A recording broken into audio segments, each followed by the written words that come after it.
How did we go from calls to research the origins of COVID-19 to China's call to boycott Australian wine? Relations between Beijing and Canberra started to seriously go south back in May when the Australians demanded an independent probe into coronavirus. Now, on the week of the first anniversary of the first documented case in Wuhan, comes an official protest from Prime Minister Scott Morrison over the image of an Australian soldier holding a bloody dagger up to the throat of an Afghan child. It was tweeted from the official account of a top foreign ministry spokesperson.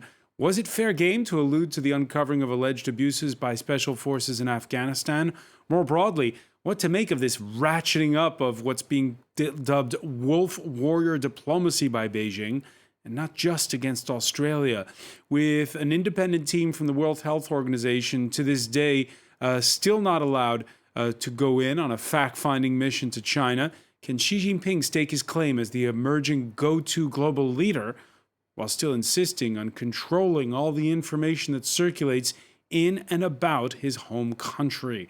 Today in the France 24 debate, we're looking at China's row with Australia. And joining us from Paris, Australian-born Asia researcher David Cameron, adjunct professor at the French Political Science Institute, Sciences Po. Thanks for being with us. Pleasure. Want to welcome as well, also in the French capital, economist Jean-Paul Chang. Welcome back to the show.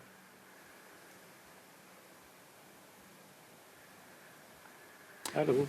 From Liège in Belgium, Samuel Kogolati, member of the Belgian Party for the Green Party. Thanks for being with us. Thank you. Good evening. You're also a member of the Interparliamentary Alliance on China. We'll talk about that in a little bit. From Hamburg, Patrick Koellner, Vice President of the Jiga Institute for Asian Studies. Welcome to the show. Thank you for having me. The France 24 debate on Facebook and Twitter, hashtag F24debate. Yeah, that tweet enough to spark official condemnation from Australia and its allies. Australia is seeking an apology from the Ministry of Foreign Affairs from the Chinese government for this outrageous post. We are also seeking its removal immediately and have also contacted Twitter to take it down immediately. It is a false image and a terrible slur on our great defence forces and the men and women who've served in that uniform for over 100 years. So, David Cameron, that request for an apology was on Monday. How's it going so far? Well, it's not going terribly well because it was probably a mistake, a political mistake, to have reacted in this way. The post should have been ignored. It really touches a raw nerve because those allegations have been documented by an inquiry, a very thorough inquiry, which shows that there were the killings of 39 Afghanis at least. And there are a number of Australian soldiers who are likely to be subject to a criminal investigation. So it really touched a raw nerve, particularly because in Australia the military and the military tradition, of course, is part of the whole national identity. But as you mentioned at the beginning, the crisis really begins in April with this call for an independent inquiry. And then following that, about several weeks ago, there was a list of 14 complaints given by the Chinese embassy in Canberra, 14 complaints against Australia. And this followed the signing, several days prior to that, of a military agreement about the exchange of forces between Australia and Japan. So it's in a larger geopolitical context that this whole Twitter post-crisis has emerged. Yeah, and that tweet still up, still pinned to the top of the foreign ministry spokesperson's Twitter account. Li Jianxiao, who has emerged in a way as sort of the face, Patrick Koellner, of this hawkish stances we've seen from China. Yes, indeed. It's yes, alongside with... Hold on, let me ask Patrick Koellner first, please. Yes, sure. Right, thank you. Right. Yeah, indeed. I mean, it's very sort of undiplomatic behavior we get these days out of Beijing. Um, this diplomatic question I guess, has become used to the use of Twitter when he was posted to Pakistan a couple of years ago. Then it was posted to Washington, and very much engaged, in social media activities. And it seemed that it sort of earned a promotion within the Ministry of Foreign Affairs. He became Director General of the Information Department of that ministry. So there must be some people within the Ministry of Foreign Affairs in China who very much like that kind of behavior.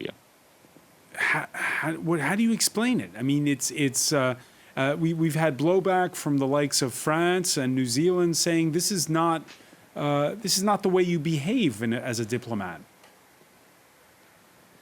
Right, that's right, and I think that the responses that you got out of Wellington and Paris, they have been quite measured and reasoned.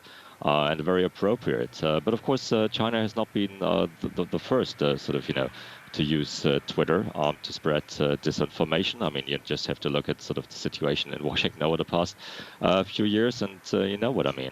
But it's very disconcerting, indeed, that we now get into this kind of communication behavior. It's certainly not appropriate in the diplomatic sphere. Samuel Kogolati, Twitter saying it won't take down the tweet because it comes from an official account and therefore it's political speech. Do you buy that? Well, I don't buy that exactly. No, I think what I really do care about here is about truth. And if that tweet is unfactual, I'm sorry, but the truth should prevail in this case. If the picture has indeed been doctored, when I think that it should be removed, I think that it is simply unfactual, that is gross disinformation, and in that case, it's clearly bad diplomacy. Bad diplomacy? How do you explain it? Did you see this coming? Well, we have seen this coming over the last few months, over the last few years. We have seen the diplomatic position of China being way more aggressive, certainly towards Australia, but also towards other countries. I think, for example, about territorial disputes against India, also in the South China Sea. And so clearly, I think that fears over China's more aggressive position on the international stage is warranted. Let's listen to today's daily briefing at the Foreign Ministry. Spokesperson, or rather one from Tuesday, spokesperson Hua Chunying, what she had to say about it all. Australia's accusation is groundless because what's circulating on the internet isn't a photo, but a picture drawn in China using a computer. Illustrations and fake images are different concepts. This illustration is based on the investigative report confirmed by the Australian Department of Defence. Although it's an illustration, it reflects the truth. Jean-Paul Chang, your thoughts when you hear the Foreign Ministry spokesperson? What I thought about it, okay. I have the feeling that in Beijing, there are two aspects. One is, of course, they are really fed up with Australia. View from outside, China has been very aggressive, but view from Beijing, Australia has been very aggressive vis-à-vis China on the question of pandemic, on the question of Xinjiang, etc., etc. So, in their mind, it's maybe time to show that they're really fed up and something is going wrong. Why Australia is not taking fully benefit of its trade position with China and continue to develop a peaceful and win-win relations.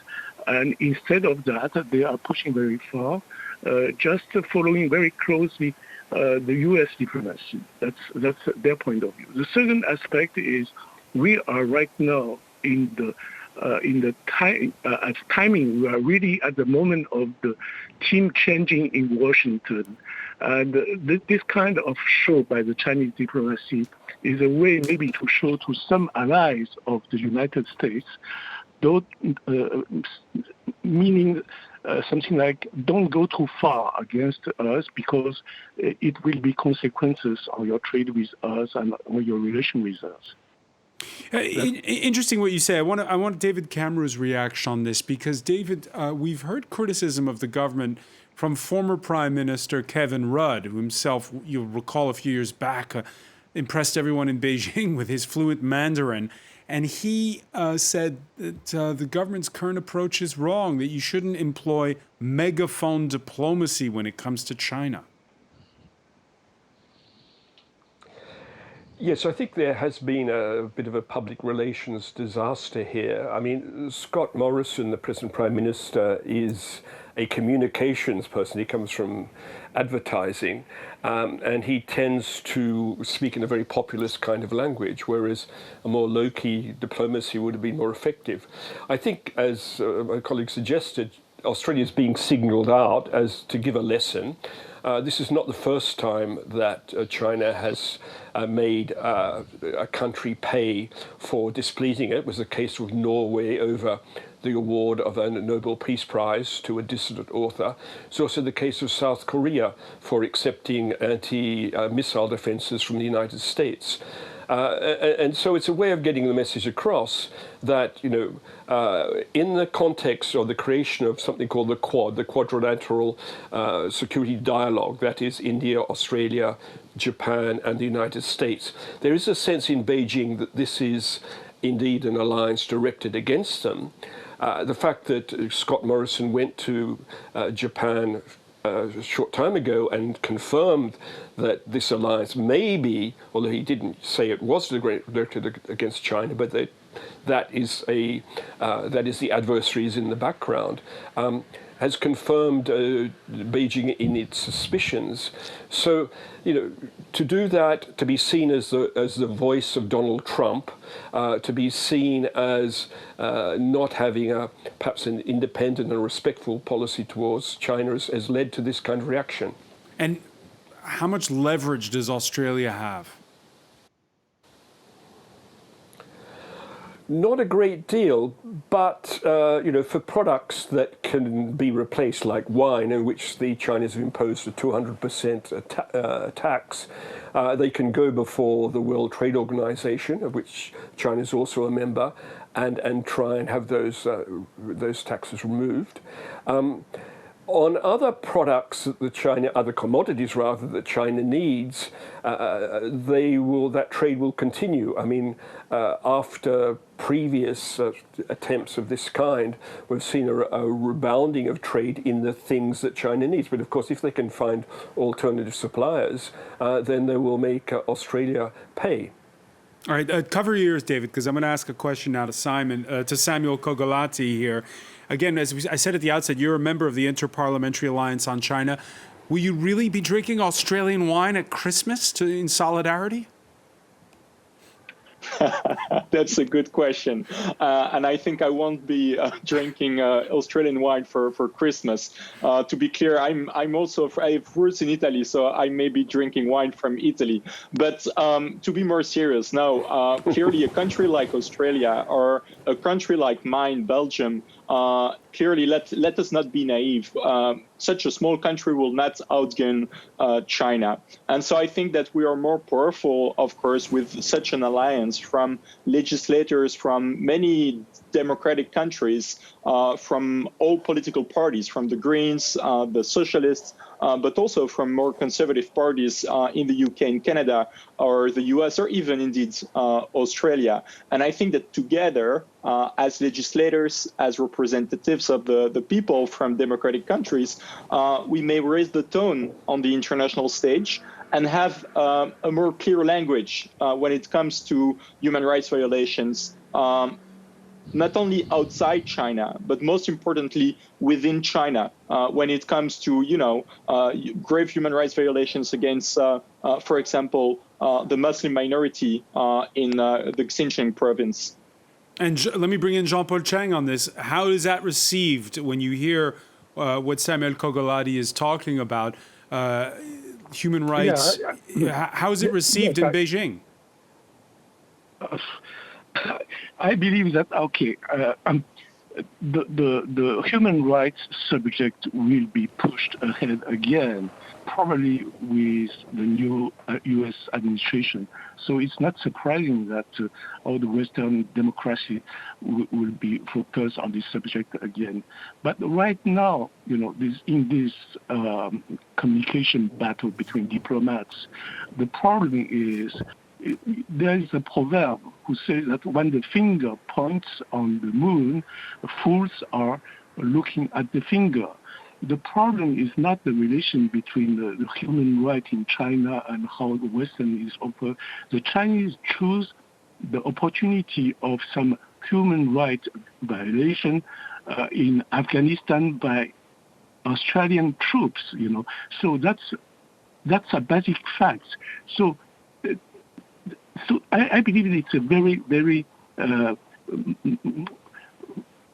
badly chosen battle by the Australian government on this street, And of course, for the rest, I'm quite sure that the Western democracy could make some kind of alliance with the new American administration and reinforce their speech on the human rights.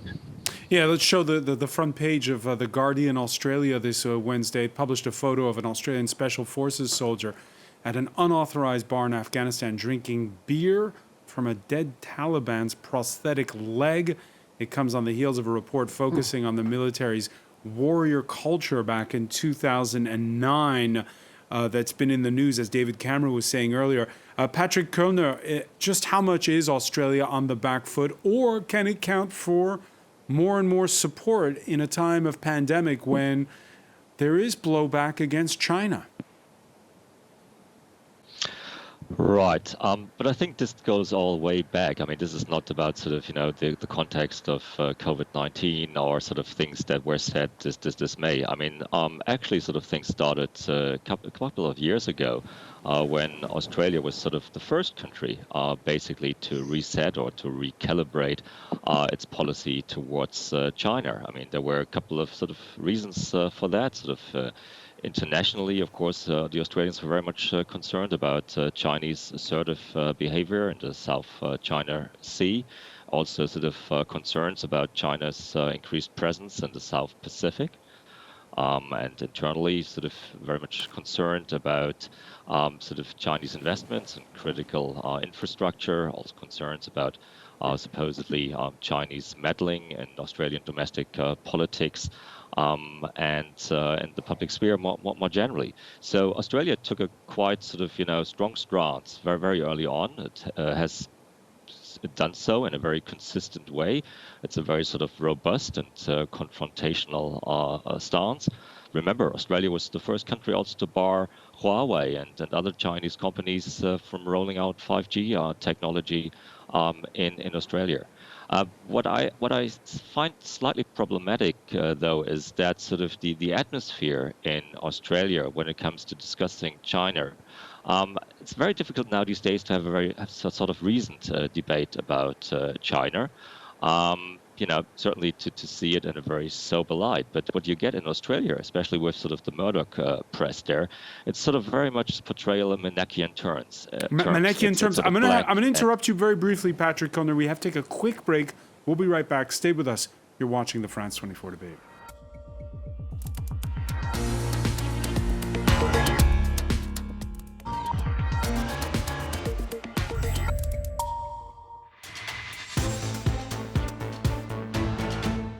Welcome back, or welcome if you're just joining us. It's the France 24 debate, and we're seeing how, this row between China and Australia sends a message to the rest of the planet. What started as a call to let in foreign scientists to check on the origins of COVID, turning into a bit of a trade war. With us to talk about it, Australia-born Asia researcher David Cameron, who teaches at the French Political Science Institute, Sciences Po. Economist Jean-Paul Chang, who's also with us from the French capital. From Liège in Belgium, Samuel Kogolati, member of the Belgian Parliament from the Green Party, also a member of the Interparliamentary Alliance on China.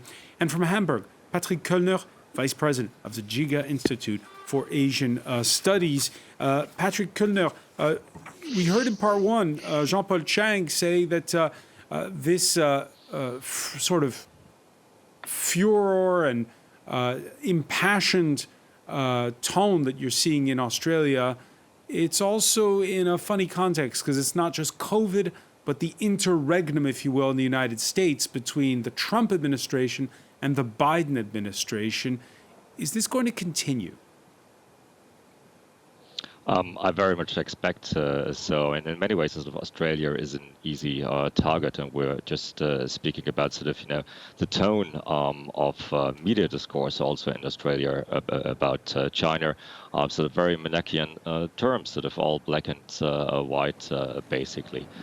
So it's an easy country to pick in a way.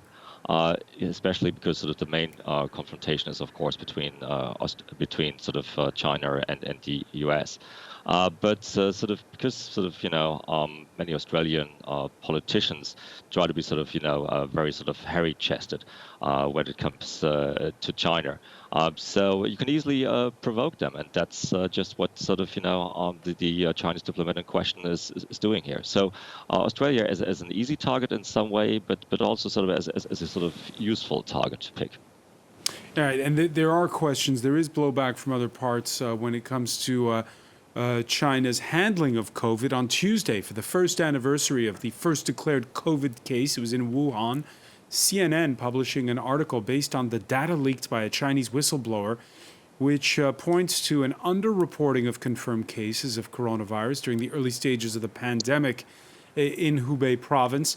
It also reveals how cases of the flu spiked 20-fold over the same week of December in 2018, although there you see it, the spike which occurred in the week beginning December 2nd, causing, again, that 20-fold increase, although that doesn't prove necessarily that there was a cover-up. The article pointing out that the magnitude of the Hubei flu spike has not been previously reported. It nonetheless is difficult to draw any hard conclusions, especially in regard to the potential prevalence of previously undetected COVID-19. So a lot of questions there. And meanwhile, instead of letting in a World Health Organization team, Beijing has been touting alternate theories about whether the coronavirus could have originated elsewhere. The WHO, of which China is a powerful member, trying its best to navigate what's both a vital global health question and, for the Geneva-based organization, a political minefield. I think it's highly speculative for us to say that the disease did not emerge in China. What we do know is the first clusters of human cases that were detected were in Wuhan in China. There was a massive response to contain that disease there, and we look forward to working with our Chinese colleagues, our Chinese scientific colleagues, to understand better the origins of the virus within China or beyond China, wherever that leads. Samuel Kogolati, what does it tell you, the fact that the WHO is not being allowed in with that team? I mean, I understand that they're careful, right? But the fight against the virus is clearly a global public good. I mean, this clearly goes beyond the boundaries of nation states.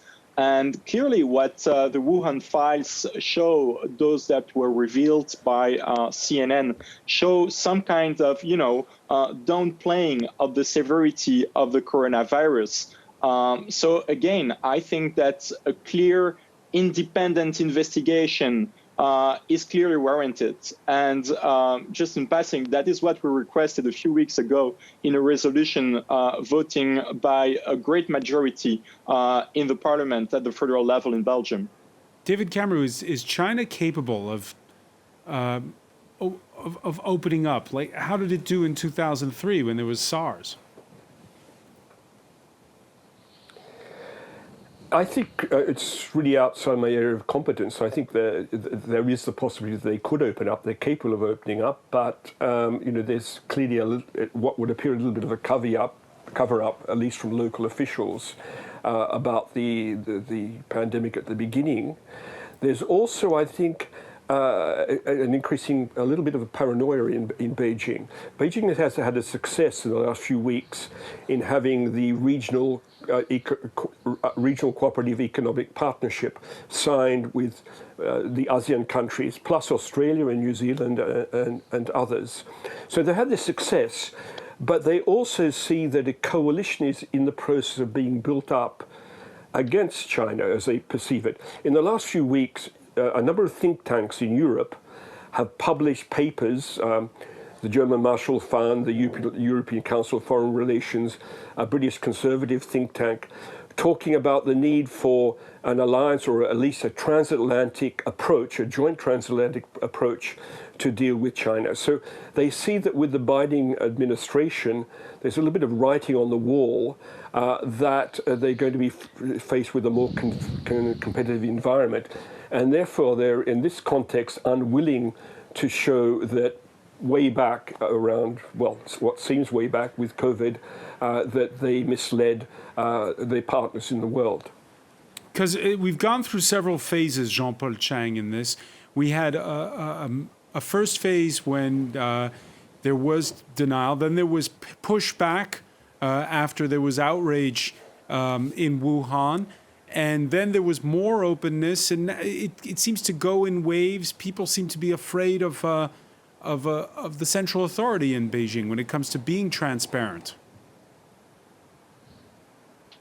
I believe I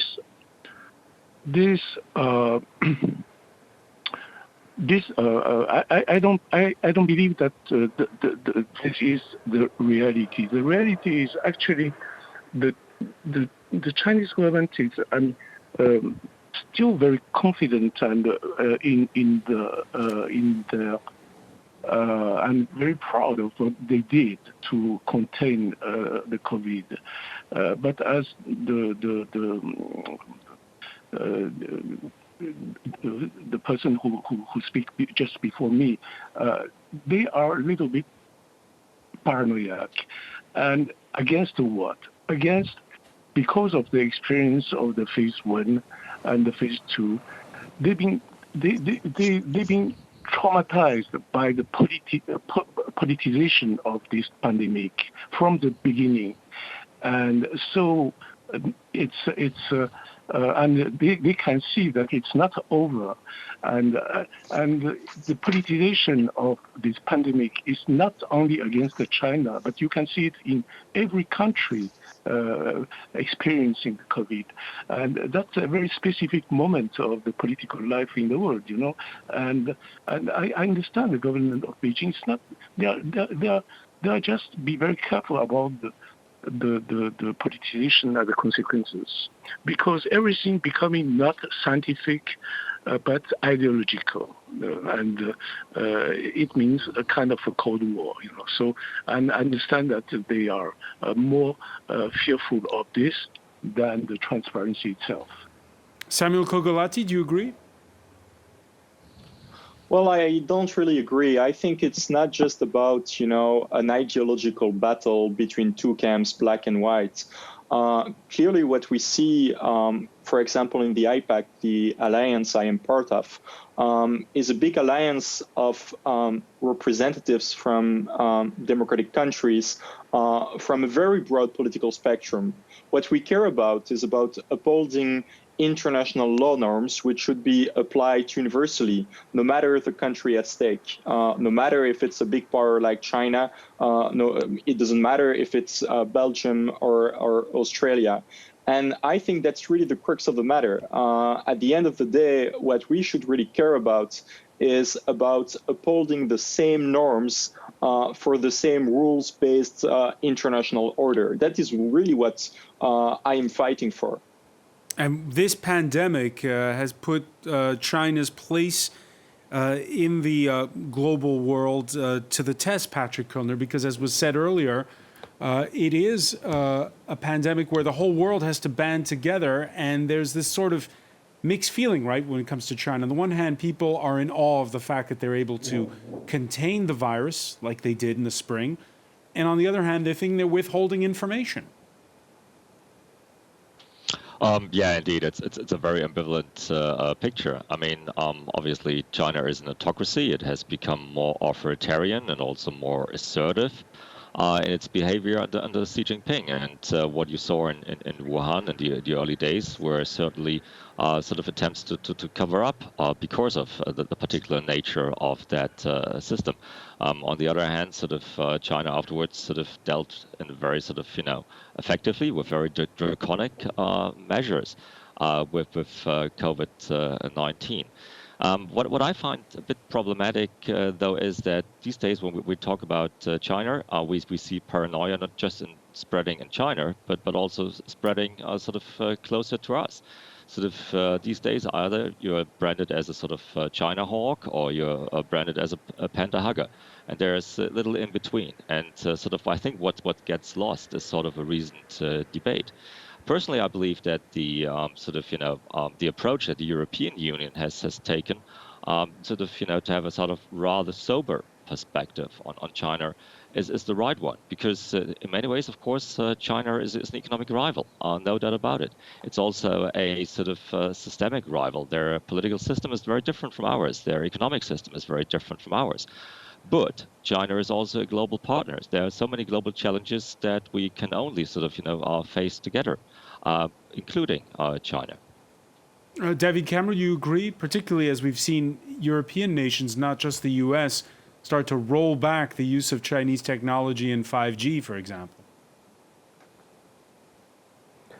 Yes, I agree with Patrick that we need this sober conversation with China. We need China as a partner, for example, with dealing with climate change, with so many other global challenges. So there must be a way that while China is a systemic competitor, as the official European view is, we need at the same time to see China as a potential partner. I think there's also a disappointment in Beijing that their mask diplomacy, that is their attempts to, through the provision of masks and other forms of personal protection equipment, has not brought great benefits in terms of popularity. The recent study by the Pew Global Attitude Survey shows that views of China, in fact, have shown a deterioration throughout the world because of COVID in favorable views amongst populations throughout the world towards China. So why is that?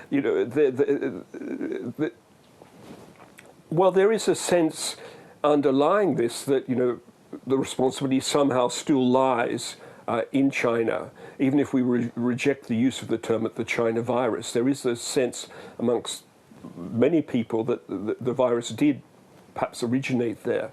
And that has tainted any other positive activities the Chinese have done in terms of providing medical equipment.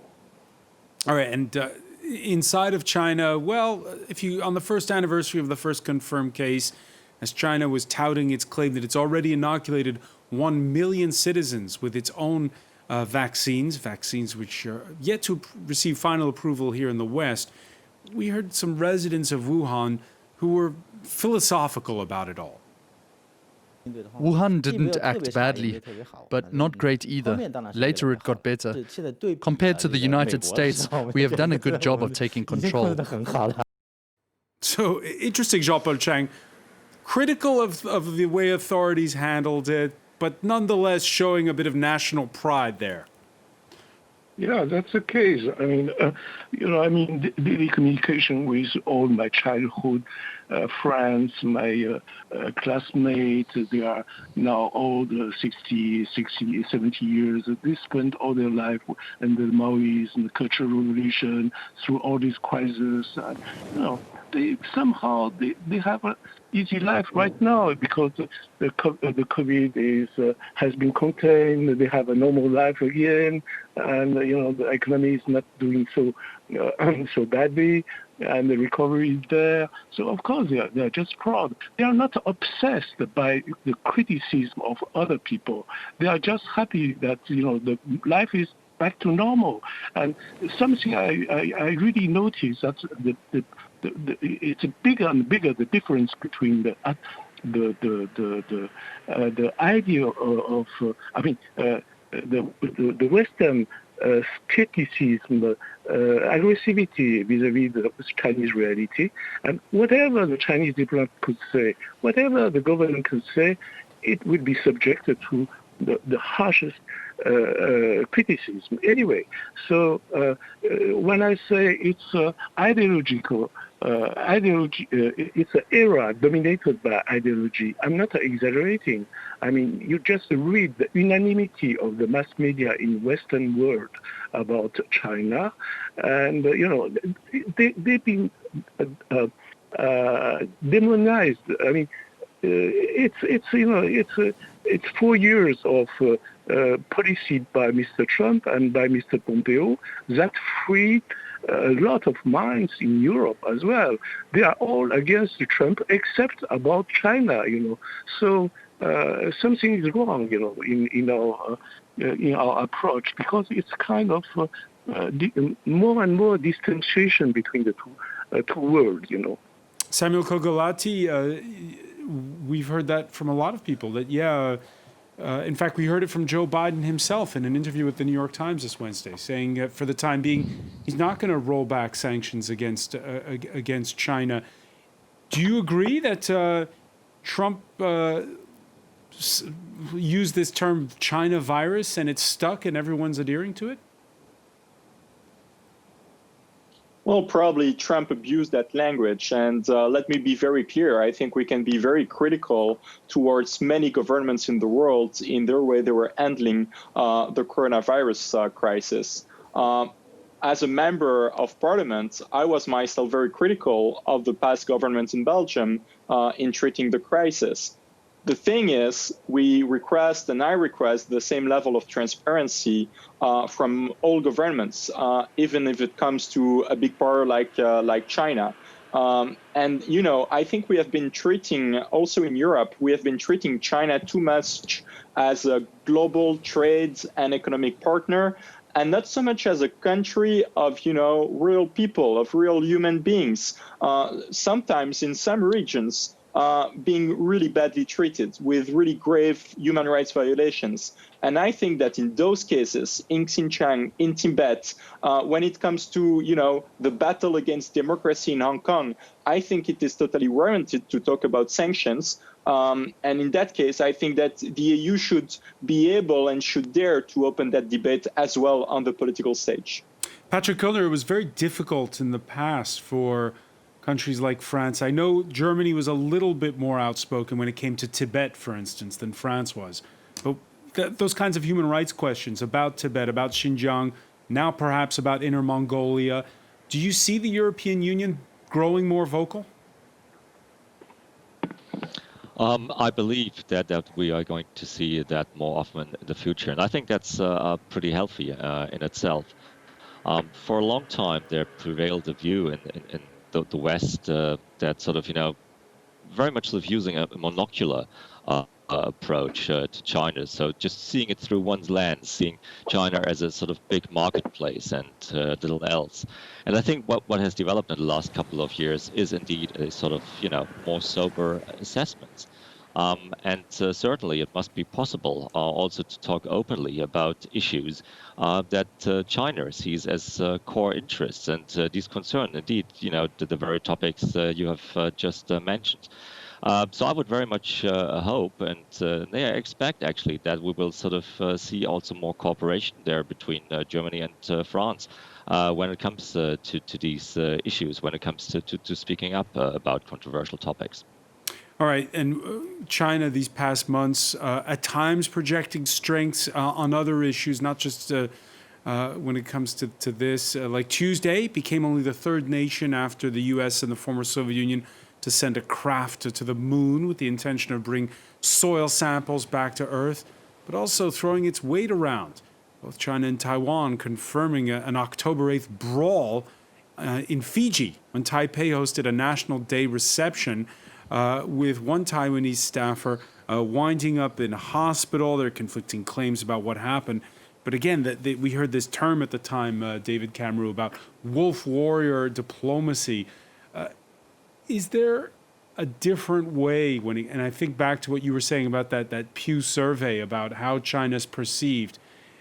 Is there a way for China's coverage to get better? Well, certainly in the Pacific and in East Asia generally, what strikes me is how much they've sacrificed 20 years of soft diplomacy, of public diplomacy, of Chinese soft power to show that China's rise was not going to be detrimental to the neighbors. And this seems to have been sacrificed on the altar of increasing nationalism and chauvinism within China itself, particularly since the arrival of Xi Jinping. This is really something, this is an own goal, I think, that Beijing has performed. Is it reversible? They have a situation in East Asia. I think I can't see that now the nationalist genie has been let out of the bottle, so to speak, in China itself. And you can understand that sense of nationalism. I mean, the extraordinary transformation of China is something we need to acknowledge. This country has come out of poverty to now becoming the second largest, or maybe very soon the first largest economy in the world. That we should acknowledge that. Our naivety was to think that somehow this economic development would lead to political liberalization. And that's what's changed. And that's what's changed in leading to this more confrontational situation in which Australia is simply kind of the fall guy for the moment, but a more confrontational situation, because both in Europe and in the United States there's no longer that kind of naivety about China's trajectory, that the one-party state in China is becoming strengthened rather than moving towards a more democratic situation. And of course what has happened in Hong Kong has demonstrated that the idea of one country, two systems was always a lie or a false promise from the beginning. And I think we can't sort of, in a way, disaggregate these different situations, particularly what's happening in Hong Kong and the increasing assertiveness against Taiwan from the general context. All right, we'll have to leave it there, unfortunately. So much more to talk about. David Cameron, I want to thank you. I want to thank as well Samuel Kogolati in Liège, Jean-Paul Chang in Paris, Patrick Koellner for being with us from Hamburg. We want to thank you for joining us here in the France 24 debate.